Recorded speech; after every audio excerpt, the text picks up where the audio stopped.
Did anybody ever tell you you were a slow learner? Don't feel bad. We're all slow learners on this planet. Very slow. First reading today from Isaiah, he's talking to his people, the Jewish people, and saying, you've got it all wrong.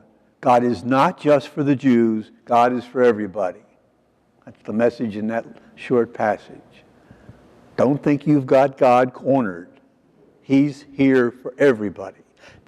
That's just a few hundred years before Jesus. It took them all that time from Moses and Abraham and David all the way down the line to come to the understanding, and I don't know whether they ever did come to the understanding, that salvation, love, mercy from God was for everybody.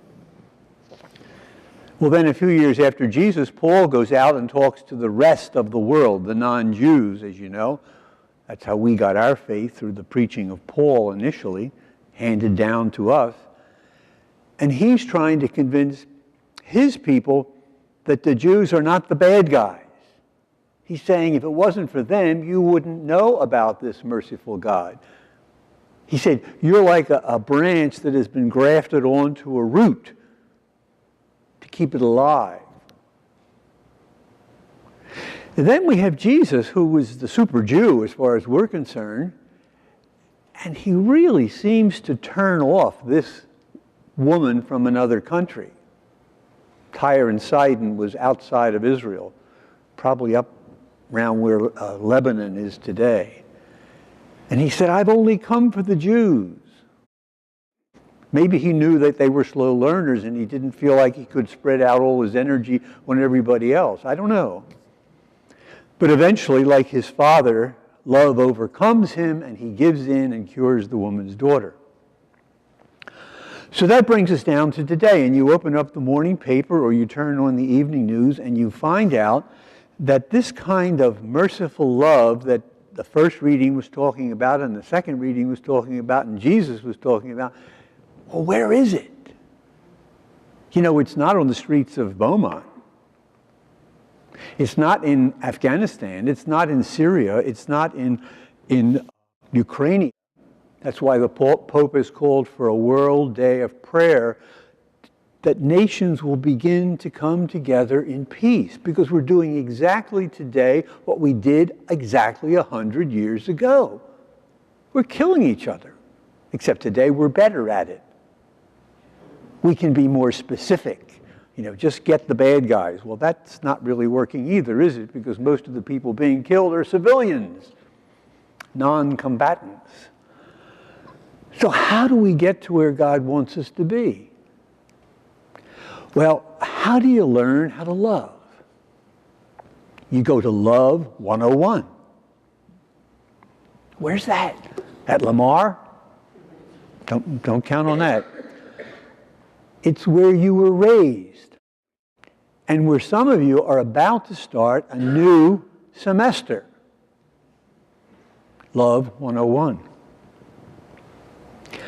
Because if we don't learn what love is but directly, not just by hearing about it, but by experiencing it, we never get there.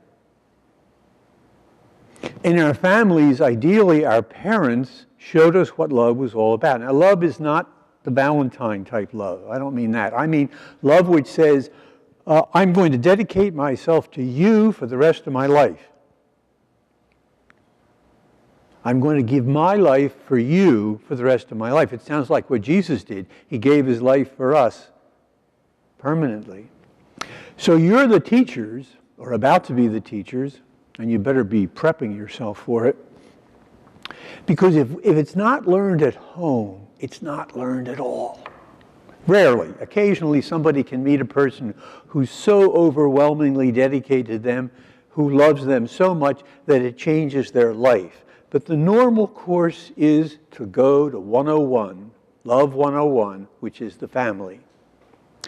So, Paul's not around anymore to carry the message. The message has been handed on to the disciples of Jesus in our day. And that's us. And each in his own way is called upon to spread this good news that we are loved by God and called to love each other in the same forgiving way.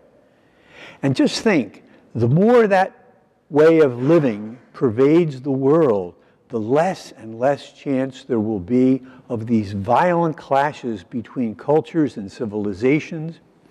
There will be less terrorists, less soldiers, less policemen needed, because we have learned what Jesus came to teach us, how to love, because we have been loved by his Father, despite all our sinfulness and stupidity. So, you're not graduating, you're just about to enter into the new semester, most of you. There's a lot of PhDs in love here today too. I can see them in the audience. And you can talk to them because they'll give you some pointers on how to do this. But really, it's not just you, just the two of you and maybe three of you this time next year. No, it's all of us. Because if we don't see love where we live, we'll never find it anywhere else. We'll never be able to do it anywhere else. So I would like to wish you good luck, but it isn't luck. It's skill, it's work, it's hard work to get to love the way God loved us.